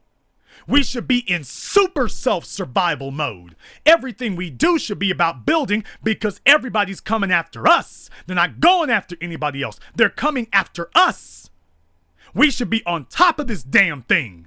They're throwing out prison time like Halloween candy. We should be on top of it. We shouldn't be a black man in America who's not building. Why? Because there's not a black man in America that they're not targeting. You should be on top of it. You should be on top of that. Since we're the prime target, we should be the prime builders. We should be the prime movers. And I have conglomerated the event that we call 7 a.m. for that purpose. In every city that we're meeting up in, you are going to be in a room with dozens of other people. Hundreds of other people. And you will have the opportunity to know that these people are all serious. So let's get to it. Now that you found some serious people, use that opportunity. I don't want to hear about no think tanks. The thinking is finished and done with. We're done thinking. I want a build tank. I want a construction tank. I want a capital tank. That's what I want. No more talking about it. Get with some people who have some resources. And if you don't have your ticket for 7 a.m., go to our website, 7ammovie.com. That's 7ammovie.com. Get them and let's get cracking. Let's get it going. No more fooling around. Because we can make this happen. And we don't have a choice. Because the 21st century is going to be the century that annihilates the non-builders, and they've already gotten started. And for those of you who don't understand the Tuskegee experiments and all of their other offshoots, because Tuskegee was not the only place that they were doing those kinds of experiments, by the way. They were doing them in America, they were doing it in Africa, they were doing it in South America, they were doing it all over the place. Tuskegee was just the one where they got caught. Tuskegee is just where they got caught. This nation has a long history of genocide and annihilation. A long one. And black folk are sitting up here trying to make believe and daydream today that that's all past us and that we don't have to worry about that anymore. Apparently you've forgotten where your feet are touching soil. Apparently you've forgotten that, or you're just living in willful ignorance of it. They've done it before. They've done it in recent history. They'll do it again. Hell, they're already kicking off the next one. They're already starting on it. Although, if you're in denial of all of this, just hang up and go away and stop listening here. I don't want you here anymore. If you're that dense and that cowardly, go away. You're not welcome here anymore. If you disagree, you're a clown, an idiot, and a no good bastard, just go away. I don't want you here, and sensible people don't. But if you do understand that this is the truth, I want you to join us. We have 13 days until the event, and I want every single person listening within the sound of my voice to be there. If you're in California, they should be packed. Down the street and around the block, it should be packed. They're already declaring outright war on you in California. If you're in Atlanta, it should be packed. In Baltimore, gentrification is going into overdrive. In case you didn't notice it, it should be packed. DC should be packed. New York should be packed. Detroit, Chicago, St. Louis should be packed. Dallas, packed. It should be standing room only. And I'm talking about standing room outside the theaters. It should be gridlock and traffic blocked for 4 straight blocks. In Philadelphia, you're making your last stand. That place right there, it should be black people teaming out in the streets. Everywhere I went in Philadelphia, there was not one place. Let me say this right now. I have to say this to all of you. Philadelphia is a city that is 50% black. 50%. That means that black people are the largest ethnic group in Philadelphia. Not last year, today. Black people are the largest ethnic group in Philadelphia right now. A major American city, and we're the largest group right now. You got a majority black government right now. And there was not one place, not a single place in the month that I was filming in Philadelphia. In the month that I was there, there was not a single place that I went where a black person owned the business. Not even one. And I had literally thousands of dollars in receipts. Thousands just in Philadelphia. And I did not spend money with a single black person. The only black person who got money from me was there was a waitress who I would dare not to call the little lesbian that, but there was this little, very bullish, mannish, little, very not very polite, rude little, she must have been a new hire at this restaurant that shall remain nameless.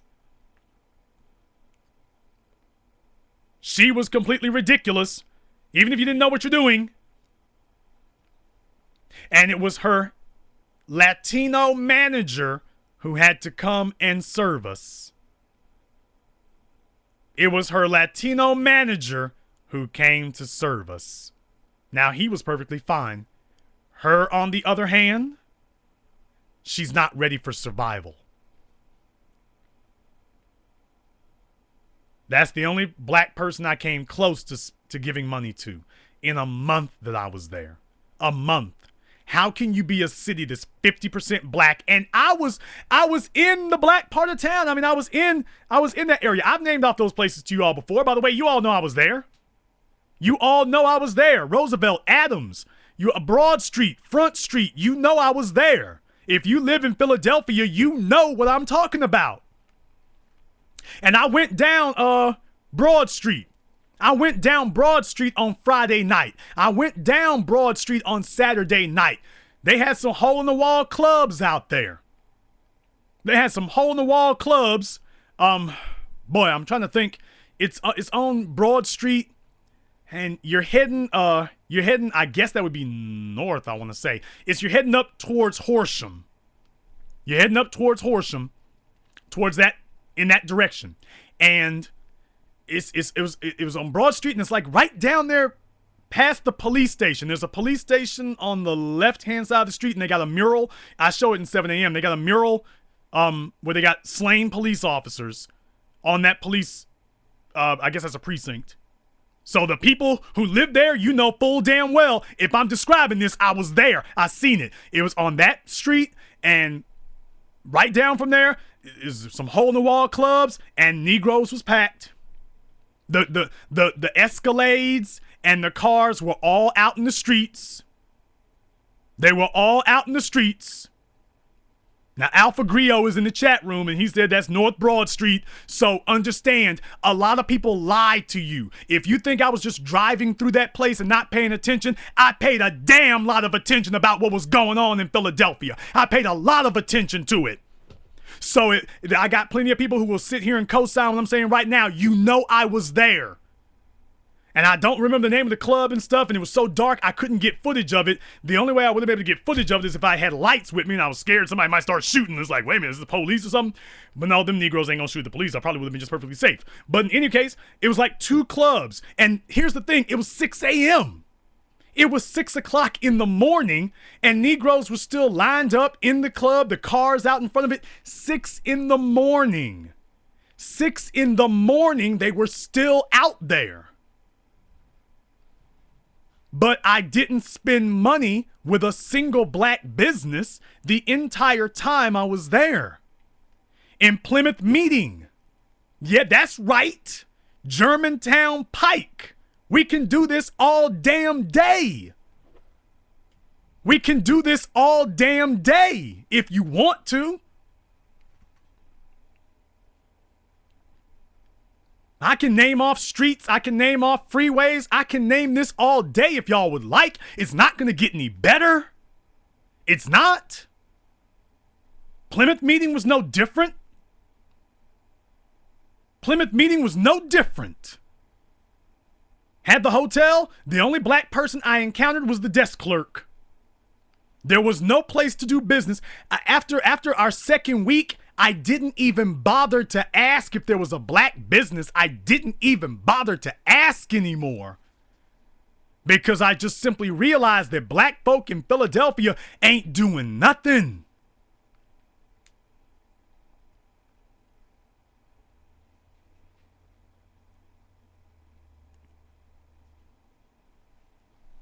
%50 of the population in Philadelphia, and you don't own anything. And oh yeah, one more thing I noticed in Philadelphia, by the way. One more thing that I noticed. Black folk at the jobs they did work, they were all service jobs, by the way. Never encountered a black manager of anything.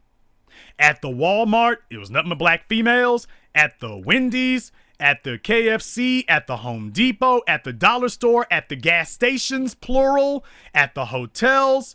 If you did encounter a black person, they were just the clerk or the waiter. That was it. Black folk weren't managing nothing. All the managers are Latino or white. And that's the places that were not owned by Asians. You got managers, but none of them are black. You're 50% of the population, 0% of the management.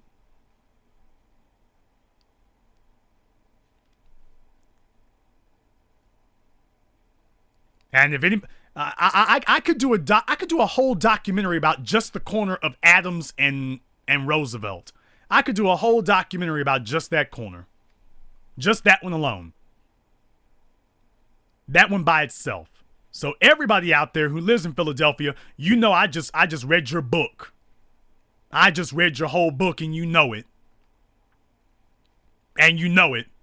Now go compare North Philadelphia. That's right, I'm naming names. Go and compare North Philadelphia, or East Philadelphia for that matter. Go and compare North Philadelphia to Horsham. Go and try it. Go and try to compare North Philadelphia to Plymouth Meeting. Go ahead and try it. Plymouth Meeting is just as congested as any other part of main Philadelphia, of Metro Philadelphia. Plymouth Meeting is just as congested as any other part. How can that be if Plymouth Meeting is the damn suburb? How can that be? And that's because Plymouth Meeting has an economy. The music shop, that's right. Giant grocery store, that's right. Not Walmart now. They got Giant over there. So I'm looking for the damn Walmart because, you know, everywhere you go, hey, Walmart grocery store. The Walmart there was barely where the black folk were. The Walmart was just a couple of aisles for the grocery section. That thing over there in Adams, they ain't nothing. Hell, it's not even a super center. It's just a couple of aisles and an open freezer. Well, one freezer case. You have to go all the way to the Giant food store in order to get a fully stocked grocery store. You have to go where the white folks are to get that. That's right, in Philadelphia. I'm reading your damn book. I'm reading your damn book.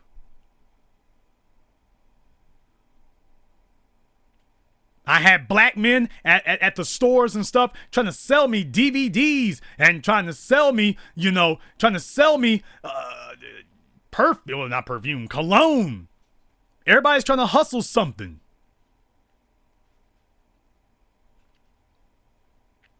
But they're not trying to build anything.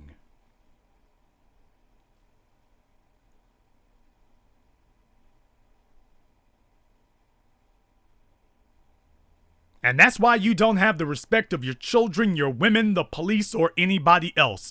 When I can come to Philadelphia and I can spend a month there and understand I was a stranger in a strange place. I'd never been to Philadelphia before. I was a stranger in a strange land. I did not have preferences for where I spent my money. I had preferences, but I'm saying it wasn't like I already knew, or I said, well, I only shop with this kind of store and not that one, because I didn't know where anything was and time was of the essence. I didn't have the ability to be picky about where I stopped at. So I just stopped at the first places I could go. Some of the neighborhoods looked better than others, but I didn't have the option of saying, well, let's keep driving, because I didn't know how far it would be till I got to the next gas station, to the next grocery store, before I had to get to the next thing. So I just had to stop where I was. And for a month, I'm driving around Philadelphia. In a month, I lived there and never spent money with my people. But my people are 50% of the population and 80% of the churches. By the way, just throw it in there. Plenty of churches in Philadelphia. No economy. So let's try to figure that out, shall we? The people with 20% of the churches have 80% of the economy, and the people with 80% of the churches have 20% of the economy. And you wonder why your women and your children don't respect you. No, you don't actually wonder about it. You're just too cowardly to do better for them. And that's why you get embarrassed and shamed. And you should be ashamed. Nicki Minaj is humiliating black men today. Because we all know why she's doing it. She's doing it because she knows that she's got white benefactors and that they will protect her from punishment. So she can sit here as a black female and sit on white daddy's lap and thumb her nose at all of us and mock us openly in our faces because she knows there's no retribution coming. Not if she has to deal with the children. Now that's where the rest of you come in. Brothers and sisters, never doubt the ability of a small group of dedicated people to change the world. Don't doubt that. Do not doubt for a second that we are able, that a small group of committed people with an unshakable belief can change things. Don't for a second think that that can't happen. We don't need millions of us, although that would be nice. We just need enough of us. And I'm telling you that a lot of you have been hearing me for years. A lot of you have been listening to me for years. A lot of you have been wondering what to do. A lot of you may be recluses. Hey, so am I. I don't like meeting people. Hell, I'm the only guy that you all have seen who will sit up here and conducts all of his business. I don't sit up here and throw my face around like that. You're the only guy who you've seen who I make it a point to not try to get publicity for myself. I'm not trying to get sex, and you all don't have a bunch of females showing you pictures of me either. By the way, thought I'd throw that out there. You don't have a bunch of females showing pictures of me.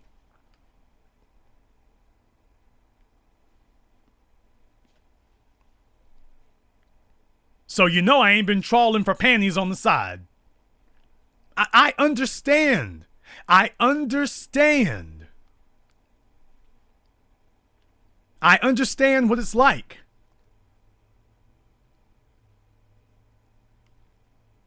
I understand that, you spend a lot of time in the shadows.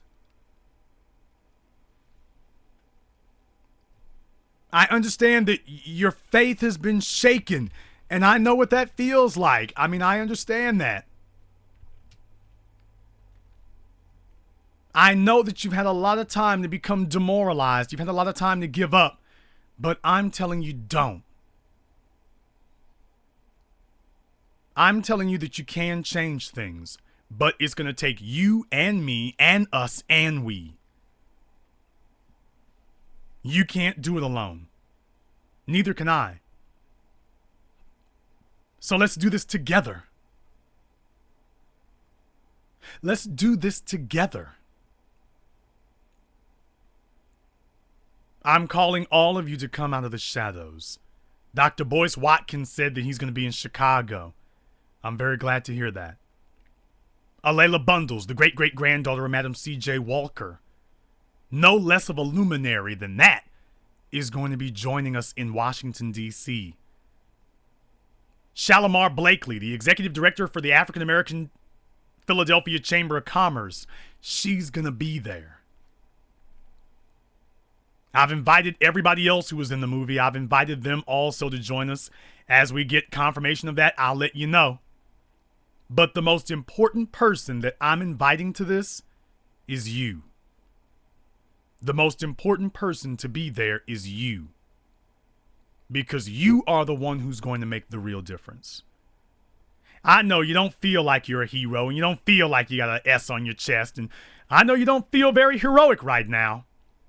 You don't feel like it, but understand something. I explained to you all last night that it's like a boxing match where a boxer's will has been broken. Well, this is like a boxing match where even if you weren't the best fighter, you came out swinging and then you landed and you didn't feel like you were winning, but then you landed that one punch on his chin and you saw his legs buckle. And all of a sudden, you didn't feel like you were a loser anymore. All of a sudden, you had more strength and endurance than you thought. All of a sudden, you had this burst of energy. All of a sudden, you realized you could win. It doesn't feel like you're winning when you're slugging away for the first 3 rounds, but when you get to the 5th round and you saw his knees buckle, you realize that you didn't need hope. You didn't really need anything except to believe in yourself. And I know that so many of you had a lifetime of watching your parents fail and let you down. And you've had a lifetime of watching your elders fail and lie to you and exploit you and leave you with nothing. And you feel let down. I know that. And that's why I'm saying, let's be the ones to change that. Let us do something that our forebears cannot do. Let us be the generation that can look our children proudly in the eye and tell them, here, son, here, daughter, is your legacy that I'm passing down to you. And one day you will pass this down to your children, as I've passed this down to you. Take care of it, nurture it. This is our African greatness. And you will be able to do that with your children. Because you see, there's a newfound spirit of pride in the Middle East. You know why? Because they look at mammoths like the Burj Khalifa. The Burj Khalifa, tallest building in the world at one time, intended for the purposes of installing their faith. Intended for the purposes of giving the people something to look at to see, we must be a great people. Look at what we were able to do. We built this colossus. Surely nothing is beyond our ability. How did that thing get there? We put it there. And if we could put that there, we can accomplish anything. It is no longer the sole primacy of the United States to do great things. We can do great things. We can do greater things than the United States. Look at that building. We proved it. We proved we could do it. The Great Wall of China. So massive, so long that you can see it from space. You can see it from the moon. It is a structure of renown. We, the Chinese, we must be a great people. We do great things. Now they've got a bullet train system in China. It's not really being used like they would like it to be, but you know what? That wasn't the point. The point was to prove we could do it. That the United States doesn't have one bullet train, and we got 2. Look at what we can do. We can do things that no one else can. And this is why our children are proud. And they did that because they want their children to be no longer idolizing Americans, no longer trying to be like Americans. They want to define a Chinese identity of greatness. Defining greatness on Chinese terms, not Levi's, not Coca-Cola. They want to define greatness on China's terms, not America's. And that means that you must first and foremost give your children something to look up to so that they feel like I have a vested interest in this. Because just like a big tower can oppress people, a big tower can galvanize them.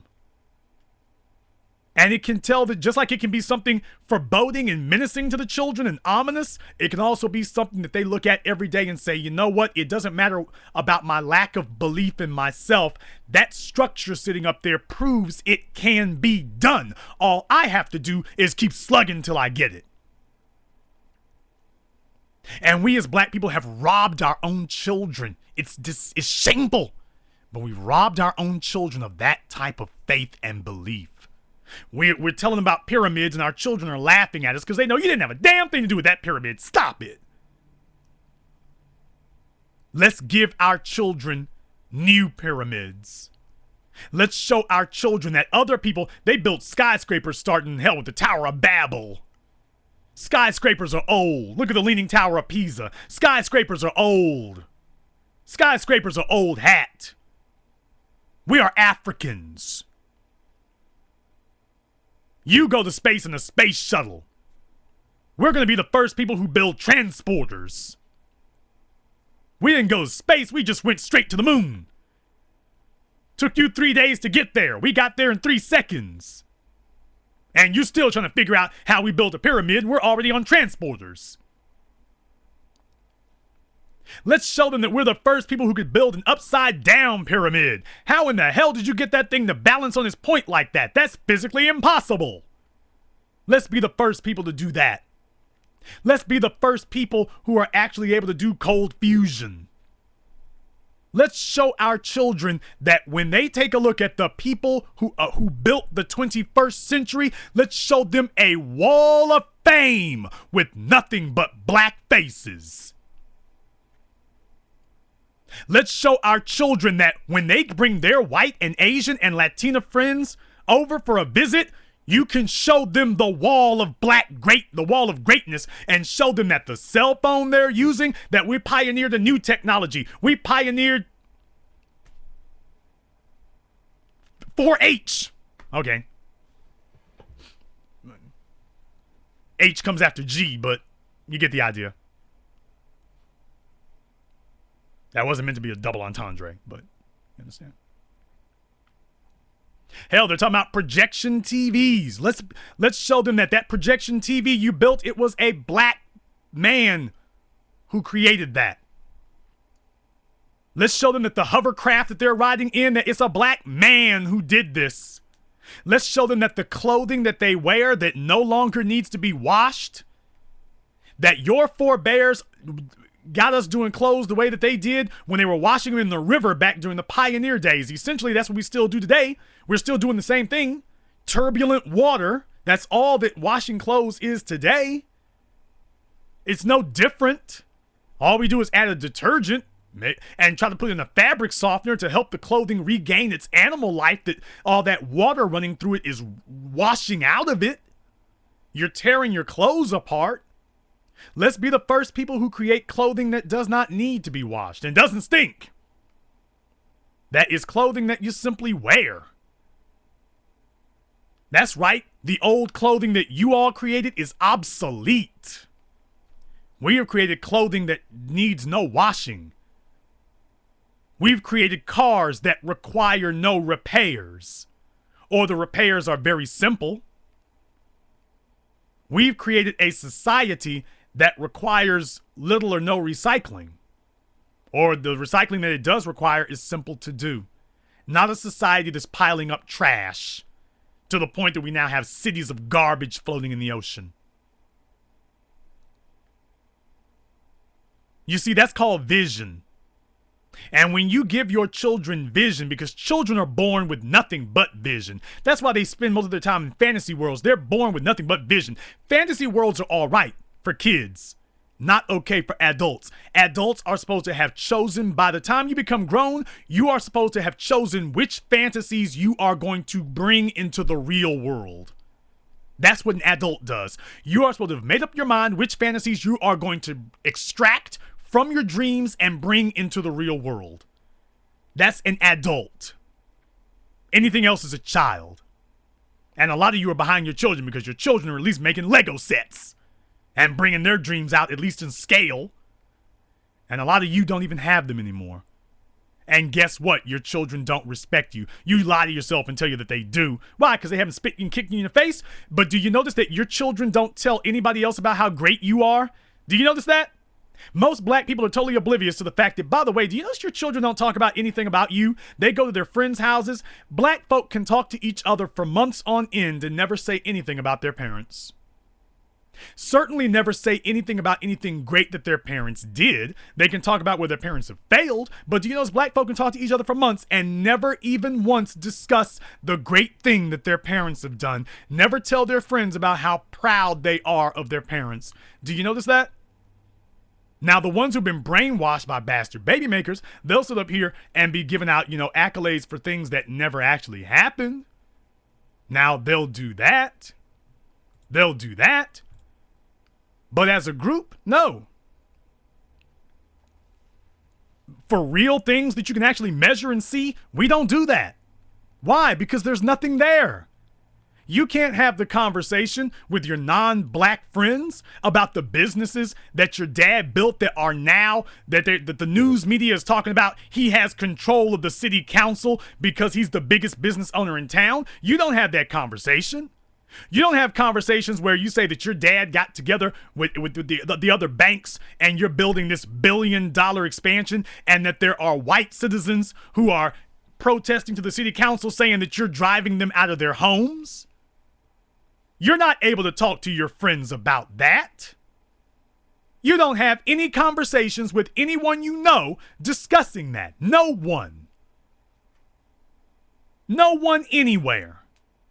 So how are you supposed to have respect for your parents when your parents' lives are inconsequential? That's right, I said it. If you're not building anything and not leaving a legacy, your life is inconsequential. By definition, you had no consequence. The world was the same place as before you came into it, and you want to con yourself into saying, well, I dropped a couple of kids. Well, those are children. That's not you. As much as you want to lie to yourself and believe you are, your life was meaningless.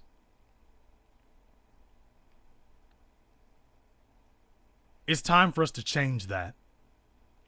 It's time to give our children pride in themselves and esteem when they look at us. It is time for us to rebuild our self-respect. It's time for us to tell the world that Africans ain't done building pyramids. Not by a long shot. But if we're going to do that, the time is right now.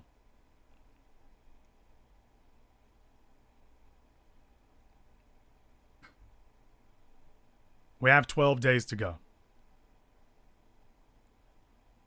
Come to our website, 7ammovie.com. This is the National Convention of Intelligent Black Society, finally for the first time to convene for building. I am considering that when you all are finished with 7 a.m., that I will give you the ability to come and to see, about maybe we will have some type of convention here or whatever. We'll get together. And then we will be able to say, well, let's go ahead and see if we can build something. Let's get together with each other. Let's go ahead and start talking about these things in concrete terms. I'm thinking that maybe we should have something like that to follow up after 7 a.m. so that everybody knows, okay, we watched what was happening there and we watched what was going on. We saw what was happening here. Let's go ahead and see if we're able to, follow up on it where we are in our in with let's come back to a central place where we can all follow up with each other. Let's come back to a central place where we can do that. I'm seriously considering that now so that we can finally get everyone on the same page about what must be done. I hope you'll be there. If not for yourself, for your children. Isn't it time to be proud to be black again? Not conning yourself, not fooling yourself and making up make-believe reasons. Isn't it time that we had a real reason that we could touch and feel? Isn't it time we stopped playing mind games with ourselves? Isn't it time we had a real reason to be proud to be black again?